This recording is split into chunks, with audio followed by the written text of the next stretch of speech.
Welcome back to Pop Culture Explosion. I'm Mike, and this is Paul. Here at Pop Culture Explosion, we sharpen our claws, we get the healing factors going on, we watch the movie Logan, and then we share our thoughts with you. Mike, what are we talking about today? Incidentally, we are talking about Logan today. Today we're going to do our review on Logan. Logan, oh wow, is that an amazing movie. Okay, I'm done.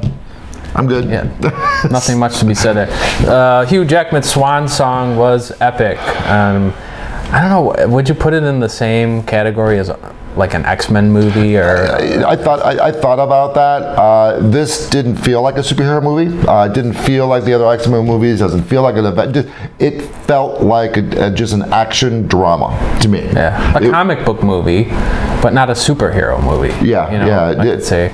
Well, and maybe I'm jumping the gun, but we saw Logan and Professor X so vulnerable in this one that it took away that super poweredness stuff, you know. Yeah. So let's kind of break this film down to share our thoughts. All right. Well, entertainment value was through the roof on this one. I think. Just, you know, if you had to stack it up against all the X-Men movies that have been come and gone, even though it's totally a departure from that, I think it's one of the best. Oh no, hands down. It is by far the best of all the X-Men Wolverine movies combined. I thought it was just an amazing story. It was extremely well written. The cinematography was great. It was very emotional, and it had replay value. I think I've saw the movie twice so far.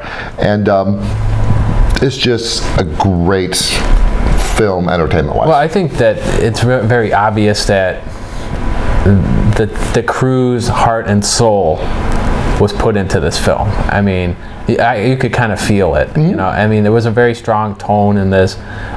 It was a sad movie. It was hard to watch. You know. Yeah, but the action scenes were brutal. I mean, we saw legs getting lopped off, heads getting chopped. I mean, it was the Wolverine movie that we've been waiting for 15 years. I think it's a very correct telling of a Wolverine story. Mm-hmm. Because I mean, even in The Wolverine, the last one, where we fought the silver samurai. There's a lot of I know they've neutered Wolverine in all these movies. Yeah. So not that we need to see the graphic gore, but that's what that character is. Mm-hmm. I mean, so let's break down the characters. All right, some favorites. I really liked Caliban.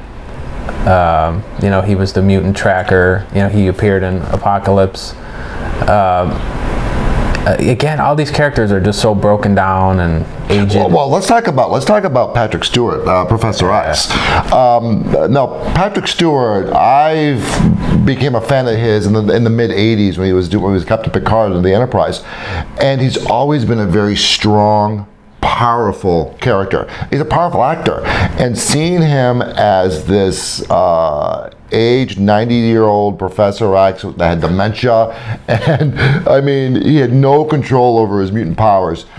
That was disheartening for me, because I know that Patrick Stewart's days on this planet is I mean, the guy's in his mid upper 70s, I believe.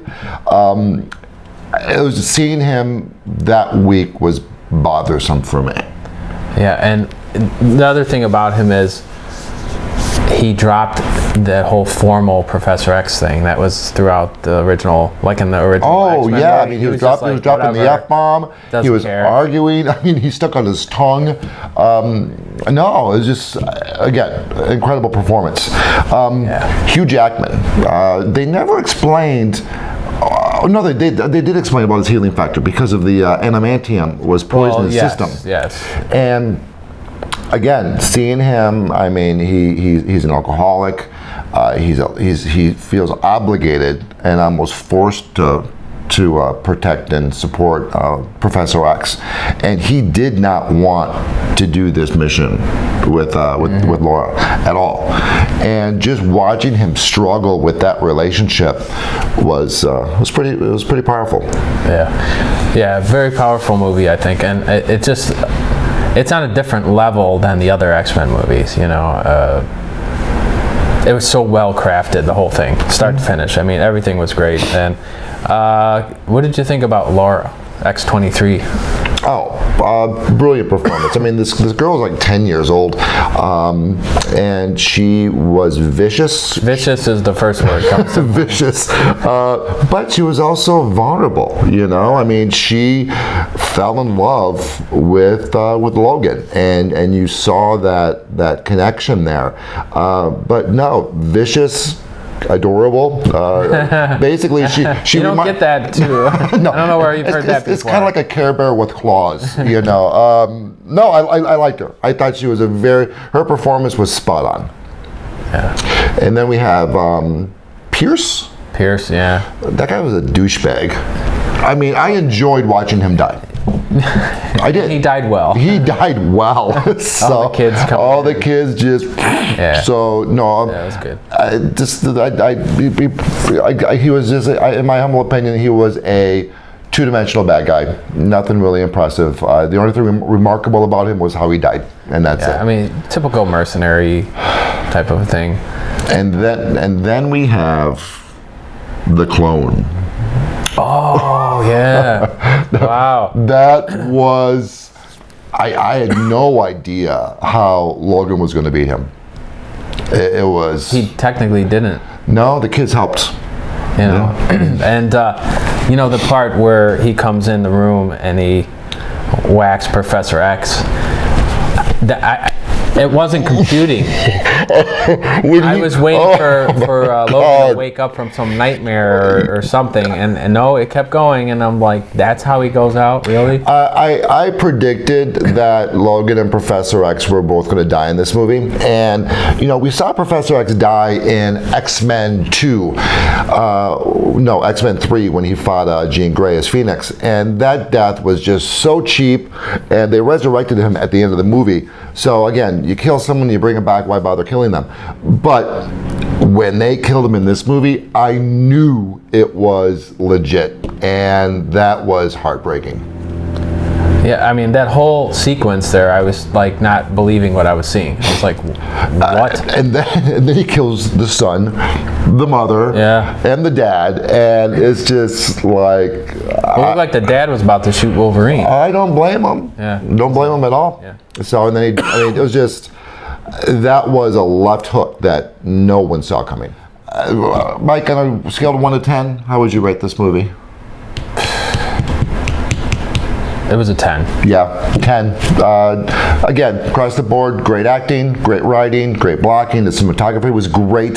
The actors were amazing. The tone. And the tone, the soundtrack. Just guys, go see it. You won't be disappointed. And if you haven't seen it already, you know. Okay, so guys, thank you for watching our episode today.